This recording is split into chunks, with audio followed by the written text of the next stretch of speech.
इस वीडियो में हम सीखेंगे इंटीजर्स को डिवाइड कैसे करते हैं।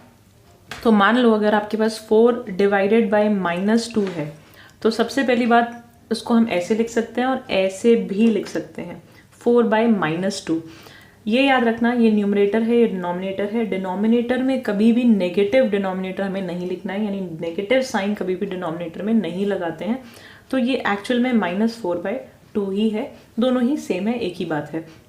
तो 4 डिवाइडेड बाय -2 अगर करना है तो नॉर्मल 4 को 2 से डिवाइड करो, आपके पास 4 को 2 कैंसिल करने पे मिलेगा आपको 2।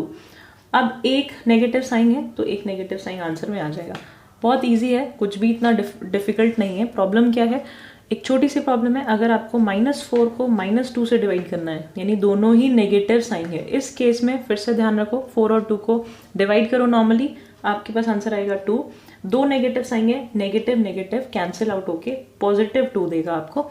ये आपको याद रखना है, दो नेगेटिव्स अगर न्यूमरेटर और डिनोमिनेटर दोनों में है तो कैंसिल आउट होके पॉजिटिव आंसर आएगा, और अगर सिर्फ एक ही जगह पे है, या तो न्यूमरेटर में है या डिनोमिनेटर में है, तो आपके पास नेगेटिव आंसर आएगा।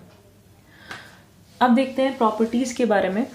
तो पहली प्रॉपर्टी है, डिवीजन के केस में हम पढ़ रहे हैं ये properties, closure property. Closure property क्या कहती है कि ए और बी अगर दोनों इंटीजर्स हैं तो ज़रूरी नहीं है कि ए डिवाइड करके बी के साथ जो आंसर हमें मिलेगा वो भी एक इंटीजर होगा। जैसे अगर मैं डिवाइड करूँ 4 डिवाइडेड बाय -2, तो मैंने 4 को डिवाइड किया -2 के साथ, मेरे पास आया अगर मैं डिवाइड करूँ 2 को 4 के साथ, ठीक है, तो 2 डिवाइडेड बाय -4, तो ज़रूरी नहीं है मेरे पास इनको डिवाइड करने के बाद 1/2 -1/2 आंसर आएगा। तो ये एक इंटीजर नहीं होता है, ये एक फ्रैक्शन है।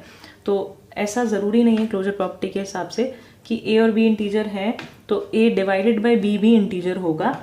ऐसा एडिशन में, सब्ट्रैक्शन में और मल्टीप्लिकेशन में तो हो रहा था, लेकिन डिवीजन में ये प्रॉपर्टी वैलिड नहीं है।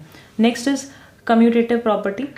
कम्यूटेटिव प्रॉपर्टी क्या कहती है, अगर ए और बी एक इंटीजर हैं और ए पहले लिख के हम ए के साथ बी को डिवाइड कर रहे हैं, तो वो हम उल्टा लिख के डिवाइड नहीं कर सकते, यानी बी डिवाइडेड बाय ए नहीं लिख सकते, वो दोनों एक ही बात नहीं है, इक्वल नहीं होते।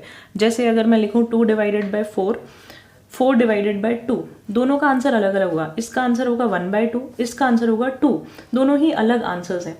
तो ये अलग बात है और ये अलग बात है, दोनों इक्वल नहीं है, ये कम्यूटेटिव प्रॉपर्टी कहती है। Third is associative property. ये इस केस में आपके पास 3 इंटीजर्स हैं।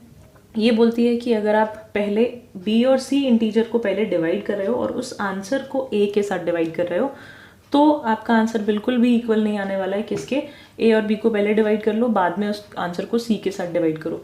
तो ऐसा आप डिवीजन के केस में नहीं कर सकते। मल्टीप्लिकेशन में और एडिशन के केस में आप ऐसा कर सकते हो कि आप किसी भी ऑर्डर में मल्टीप्लाई या ऐड कर लो, लेकिन सब्ट्रैक्शन के केस में और आपके डिवीजन के केस में आप ऐसा नहीं करते हो। अगर आपको इन प्रॉपर्टीज़ के बारे में और अच्छे से जानना है तो आप पिछली वीडियोस पे जाओ, मेरी वीडियोस देखो। एडिशन की प्रॉपर्टीज़ मैंने सिखाई हैं, मल्टीप्लिकेशन की सिखाई है, उनको अच्छे से देखो, आपको इंटीजर्स में कभी प्रॉब्लम नहीं होगी। बहुत ईजी है इंटीजर्स को सॉल्व करना, अगर ये छोटी छोटी चीज़ें आपको दिमाग में क्लियर है तो।